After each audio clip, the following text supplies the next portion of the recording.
ಓಂ ಗಂಗನಪತೆ ನಮಃ. ಜೈ ಶ್ರೀ ಕೃಷ್ಣ. ಇಂದಿನ ಈ ವಿಡಿಯೋದಲ್ಲಿ ಭಗವದ್ಗೀತೆಯ ಅಧ್ಯಾಯ 15 ಪುರುಷೋತ್ತಮ ಯೋಗ ಇದ್ರ ಶ್ಲೋಕ 6ರಿಂದ 10ರವರೆಗೆ ಕವರ್ ಮಾಡಲಿಕ್ಕಿದ್ದೇವೆ. ಶ್ಲೋಕ 6.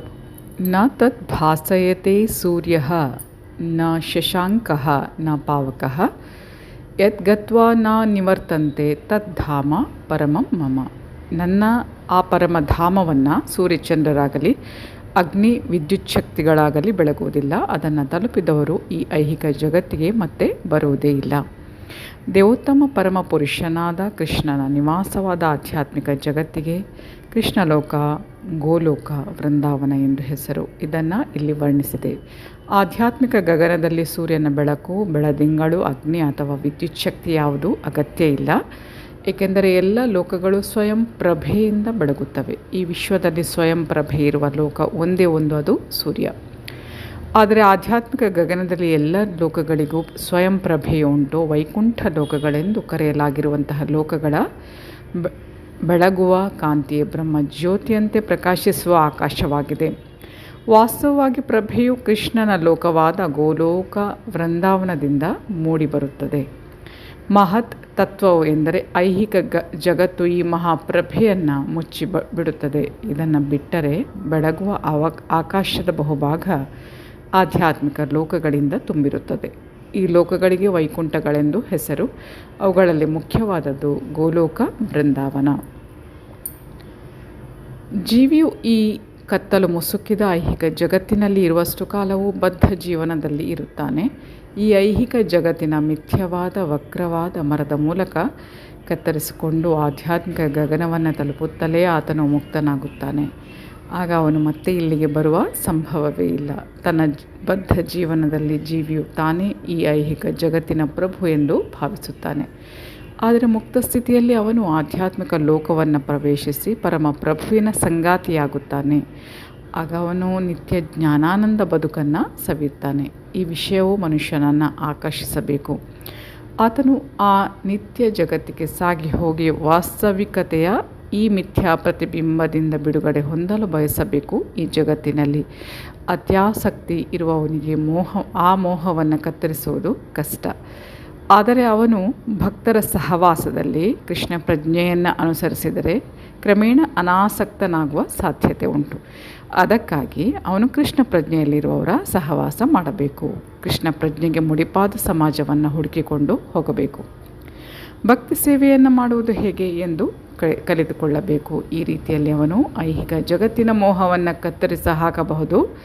ಕಾವಿಯ ಬಟ್ಟೆ ಧರಿಸಿದ ಮಾತ್ರದಿಂದಲೇ ಐಹಿಕ ಜಗತ್ತಿನ ಆಕರ್ಷಣೆಯಿಂದ ಬಿಡುಗಡೆಯಾಗುವುದಿಲ್ಲ.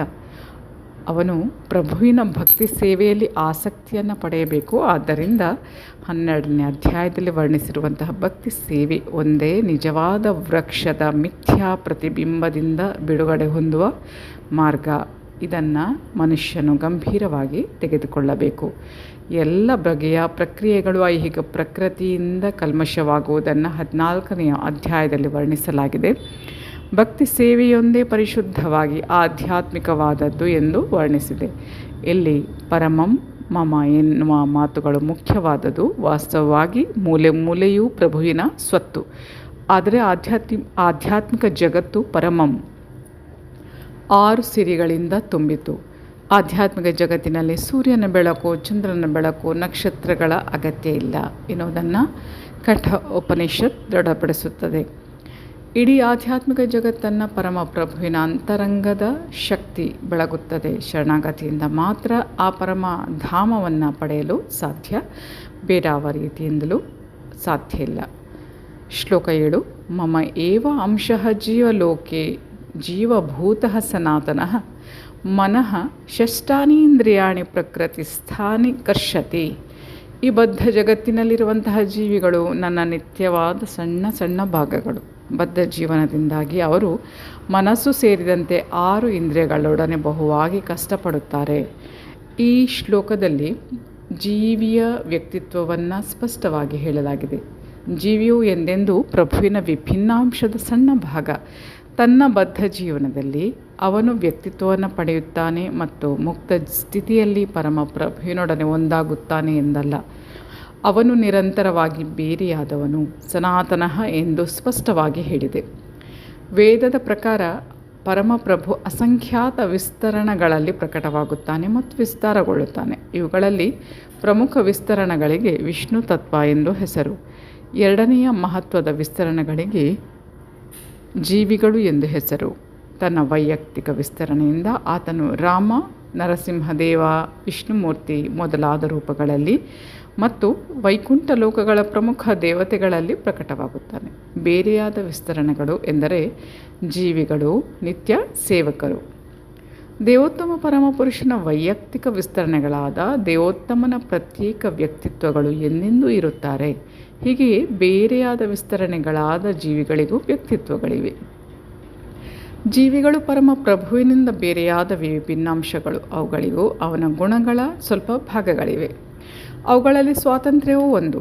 ಆ ಸ್ವಾತಂತ್ರ್ಯವನ್ನು ದುರುಪಯೋಗಪಡಿಸಿಕೊಂಡು ಮನುಷ್ಯನು ಬದ್ಧ ಜೀವಿಯಾಗುತ್ತಾನೆ. ಸ್ವಾತಂತ್ರ್ಯದ ಸದುಪಯೋಗದಿಂದ ಅವನಿಗೆ ಯಾವಾಗಲೂ ಮುಕ್ತಿ ದೊರೆಯುತ್ತದೆ. ಎರಡರಲ್ಲಿ ಯಾವುದೇ ಆಗಲಿ ಅವನು ಪರಮ ಪ್ರಭುವಿನಂತೆಯೇ ನಿತ್ಯನು. ಮುಕ್ತ ಸ್ಥಿತಿಯಲ್ಲಿ ಅವನು ಐಹಿಕ ಸ್ಥಿತಿಯಿಂದ ಬಿಡುಗಡೆ ಹೊಂದುತ್ತಾನೆ. ಅವನು ಪ್ರಭುವಿನ ದಿವ್ಯ ಸೇವೆಗೆ ಮುಡಿಪಾದವನು. ಅವನ ಬದ್ಧ ಸ್ಥಿತಿಯಲ್ಲಿ ಪ್ರಕೃತಿಯ ಐಹಿಕ ಗುಣಗಳು ಅವನ ಮೇಲೆ ಪ್ರಭಾವವನ್ನು ಬೀರುತ್ತವೆ. ಅವನು ಭಗವಂತನ ಪ್ರೇಮಪೂರ್ವಕ ಸೇವೆಯನ್ನು ಮರೆಯುತ್ತಾನೆ. ಪರಿಣಾಮವಾಗಿ ಅವನು ಐಹಿಕ ಜಗತ್ತಿನಲ್ಲಿ ಅಸ್ತಿತ್ವವನ್ನು ಉಳಿಸಿಕೊಳ್ಳಲು ಬಹಳ ಕಷ್ಟ ಪಡಬೇಕಾಗುತ್ತದೆ. ಜೀವಿಗಳು ಪರಮ ಪ್ರಭುವಿನ ವಿಭಿನ್ನಾಂಶಗಳು. ಮನುಷ್ಯರು, ಬೆಕ್ಕುಗಳು, ನಾಯಿಗಳು ಮಾತ್ರ ಅಲ್ಲ, ಐಹಿಕ ಜಗತ್ತಿನ ಮಹಾನ್ ನಿಯಂತ್ರಕರಾದ ಬ್ರಹ್ಮ, ಶಿವ, ವಿಷ್ಣು ಸಹ ಪರಮ ಪ್ರಭುವಿನ ವಿಭಿನ್ನಾಂಶಗಳು. ಅವರೆಲ್ಲ ಶಾಶ್ವತರು, ಅಲ್ಪಕಾಲದ ಅಭಿವ್ಯಕ್ತಿಗಳಲ್ಲ. ಕರ್ಷತಿ ಶ್ರಮ ಪಡುವುದು ಅಥವಾ ಬಹುವಾಗಿ ಸೆಣಸುವುದು ಎನ್ನುವ ಪದ ಅರ್ಥವತ್ತಾದದ್ದು. ಬದ್ಧಜೀವಿಯು ಕಬ್ಬಿಣದ ಸರಪಳಿ ತೊಟ್ಟವನಂತೆ ಬಂಧಿತನಾದವನು. ಅವನನ್ನು ಮಿಥ್ಯ ಅಹಂಭಾವ ಬಂಧಿಸಿದೆ. ಈ ಐಹಿಕ ಅಸ್ತಿತ್ವಕ್ಕೆ ಅವನನ್ನು ತಳ್ಳುತ್ತಿರುವಂತಹ ಮುಖ್ಯ ಸಾಧನ ಮನಸ್ಸು ಸತ್ವಗುಣದಲ್ಲಿದ್ದರೆ ಅವನ ಚಟುವಟಿಕೆಗಳು ಒಳಿತಾಗಿರುತ್ತವೆ. ಮನಸ್ಸು ರಜೋಗುಣದಲ್ಲಿದ್ದರೆ ಅವನ ಚಟುವಟಿಕೆಗಳು ತೊಂದರೆಯನ್ನು ಉಂಟು ಮಾಡುತ್ತವೆ. ಮನಸ್ಸು ತಮೋಗುಣದಲ್ಲಿದ್ದರೆ ಅವನು ಕೆಳಗಿನ ಜೀವವರ್ಗಗಳಲ್ಲಿ ಸಂಚರಿಸುತ್ತಾನೆ. ಆದರೆ ಈ ಶ್ಲೋಕದಲ್ಲಿ ಇಷ್ಟು ಸ್ಪಷ್ಟ ಆಗಿದೆ: ಐಹಿಕ ಶರೀರವು ಬದ್ಧ ಆತ್ಮನನ್ನು ಮನಸ್ಸು ಮತ್ತು ಇಂದ್ರಿಯಗಳಿಂದ ಮುಚ್ಚುತ್ತದೆ. ಆತನು ಮುಕ್ತನಾದಾಗ ಈ ಐಹಿಕ ಮರೆಯು ನಾಶ ಆಗುತ್ತೆ. ಆದರೆ ಅವನ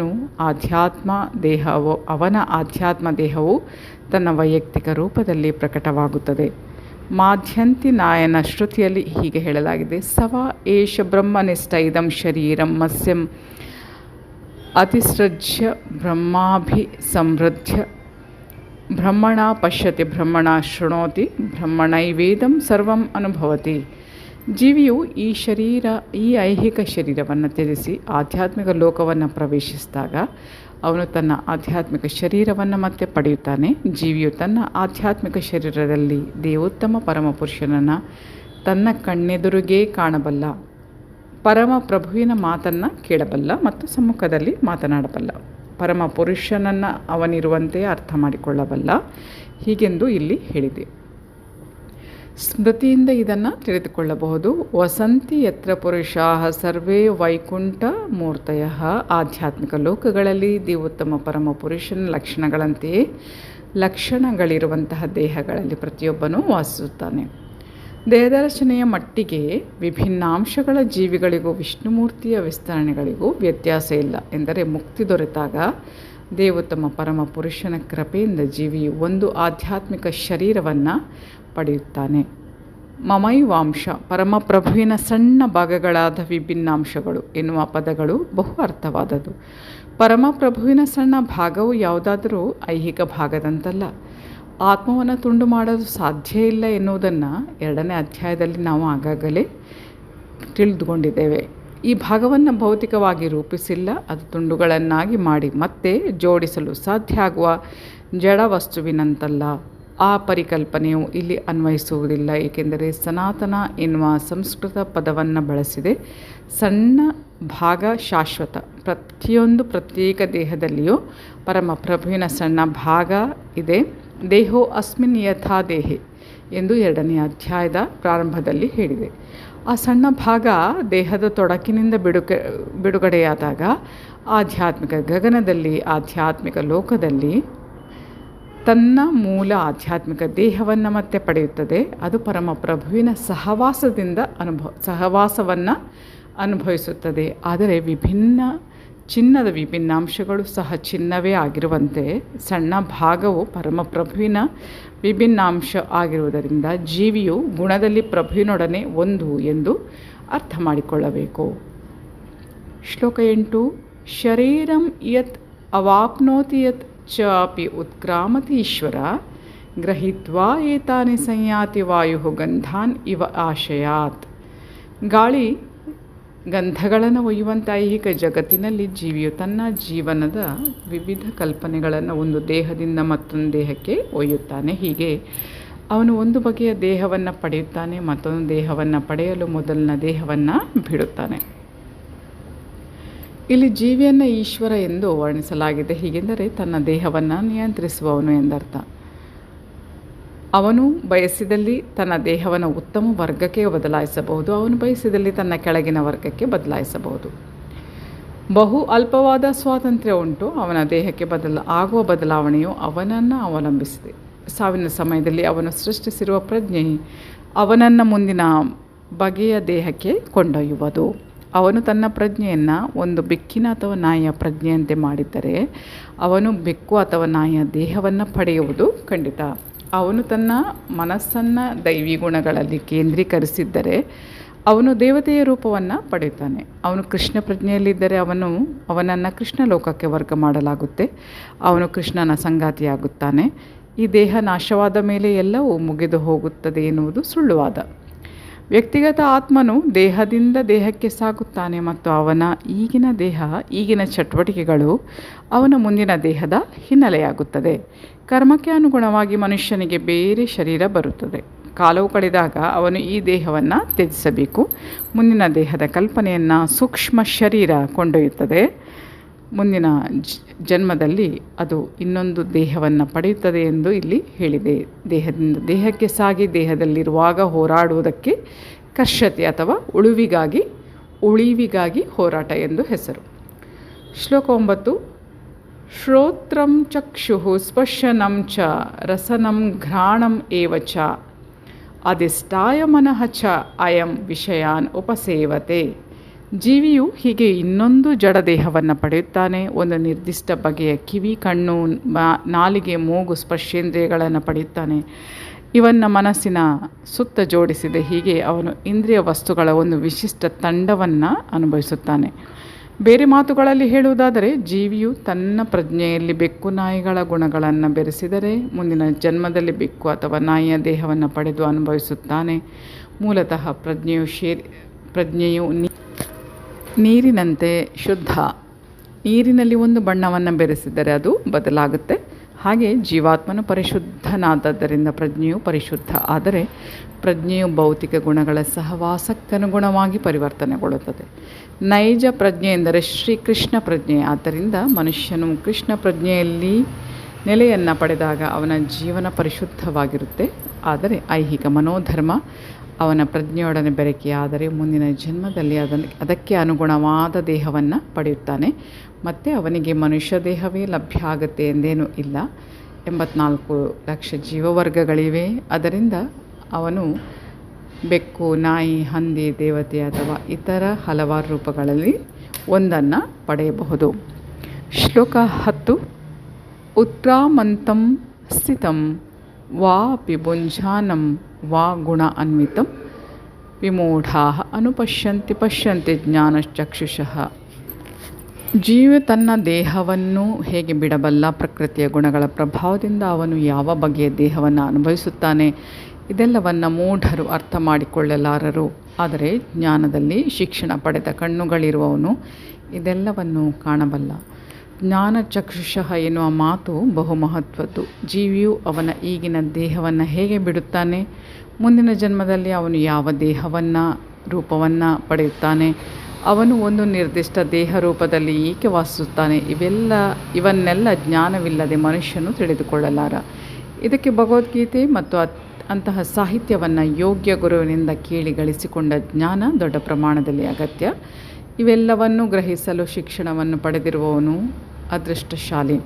ಪ್ರತಿಯೊಬ್ಬ ಜೀವಿಯೂ ಕೆಲವು ನಿರ್ದಿಷ್ಟ ಸನ್ನಿವೇಶಗಳಲ್ಲಿ ದೇಹವನ್ನು ಬಿಡುತ್ತಾನೆ, ಕೆಲವು ನಿರ್ದಿಷ್ಟ ಸನ್ನಿವೇಶಗಳಲ್ಲಿ ಬದುಕಿರುತ್ತಾನೆ ಮತ್ತು ಐಹಿಕ ಪ್ರಕೃತಿಯ ಪ್ರಭಾವದಲ್ಲಿ ಕೆಲವು ನಿರ್ದಿಷ್ಟ ಸನ್ನಿವೇಶಗಳಲ್ಲಿ ಜೀವನವನ್ನು ಸವಿಯುತ್ತಿದ್ದಾನೆ. ಇದರ ಪರಿಣಾಮವಾಗಿ ಇಂದ್ರಿಯ ಸುಖದ ಭ್ರಮೆಯಲ್ಲಿ ಅವನು ವಿವಿಧ ರೀತಿಗಳ ಸುಖ ದುಃಖಗಳನ್ನು ಅನುಭವಿಸುತ್ತಾನೆ. ಕಾಮ ಮತ್ತು ಲೋಭಗಳಿಂದ ನಿರಂತರವಾಗಿ ಮೋಸ ಹೋಗುವವರು ದೇಹವು ಬದಲಾಗುತ್ತದೆ ಎನ್ನುವುದನ್ನು, ಒಂದು ನಿರ್ದಿಷ್ಟ ದೇಹದಲ್ಲಿ ತಾವು ವಾಸಿಸುವುದನ್ನು ಅರ್ಥ ಮಾಡಿಕೊಳ್ಳುವ ಶಕ್ತಿಯನ್ನು ಸಂಪೂರ್ಣವಾಗಿ ಕಳೆದುಕೊಳ್ಳುತ್ತಾರೆ. ಅದು ಅವರಿಗೆ ಅರ್ಥ ಆಗುವುದಿಲ್ಲ. ಆದರೆ ಆಧ್ಯಾತ್ಮಿಕ ಜ್ಞಾನವನ್ನು ಬೆಳೆಸಿಕೊಂಡವರು ಆತ್ಮನು ದೇಹದಿಂದ ಭಿನ್ನ ಮತ್ತು ಬೇರೆ ಬೇರೆ ರೀತಿಗಳಲ್ಲಿ ತನ್ನ ದೇಹವನ್ನು ಬದಲಾಯಿಸಿ ಅನುಭವಿಸುತ್ತಾನೆ ಎನ್ನುವುದನ್ನು ಕಾಣಬಲ್ಲರು. ಇಂತಹ ಜ್ಞಾನವಿರುವ ಮನುಷ್ಯನು, ಬದ್ಧ ಜೀವಿಯು ಈ ಐಹಿಕ ಅಸ್ತಿತ್ವದಲ್ಲಿ ಹೇಗೆ ದುಃಖ ಪಡೆಯುತ್ತಿದ್ದಾನೆ ಎನ್ನುವುದನ್ನು ಅರ್ಥ ಮಾಡಿಕೊಳ್ಳಬಲ್ಲ. ಕೃಷ್ಣ ಪ್ರಜ್ಞೆಯಲ್ಲಿ ಬಹಳ ಬೆಳೆದಿರುವವರು ಈ ಜ್ಞಾನವನ್ನು ಜನಸಾಮಾನ್ಯಕ್ಕೆ ಕೊಡಲು ಸಾಧ್ಯವಾದಷ್ಟು ಪ್ರಯತ್ನಿಸುತ್ತಾರೆ, ಏಕೆಂದರೆ ಅವರ ಬದ್ಧ ಜೀವನ ಬಹು ಕಷ್ಟಮಯವಾದದ್ದು. ಅವರು ಅದರಿಂದ ಹೊರಗೆ ಬರಬೇಕು, ಕೃಷ್ಣ ಪ್ರಜ್ಞೆಯಲ್ಲಿ ಉಳ್ಳವರಾಗಬೇಕು ಮತ್ತು ತಾವು ಆಧ್ಯಾತ್ಮಿಕ ಜಗತ್ತಿಗೆ ಹೋಗಲು ಸಾಧ್ಯವಾಗುವಂತೆ ಮುಕ್ತರಾಗಬೇಕು. ಮೈ ಡಿಯರ್ ಫ್ರೆಂಡ್ಸ್, ಮುಂದಿನ ಶ್ಲೋಕಗಳನ್ನು ಮುಂದಿನ ವಿಡಿಯೋದ ಮೂಲಕ ತಮ್ಮ ಮುಂದಿಡ್ತೇನೆ. ಅಲ್ಲಿವರೆಗೆ ಧನ್ಯವಾದಗಳು. Please take care. Have a good day. ಜೈ ಶಿವಶಕ್ತಿ, ಜೈ ಮಾ ಕಾಳಿ, ಜೈ ಶ್ರೀಕೃಷ್ಣ. ಶ್ರೀಕೃಷ್ಣ ಅರ್ಪಣಮಸ್ತು. Thank you.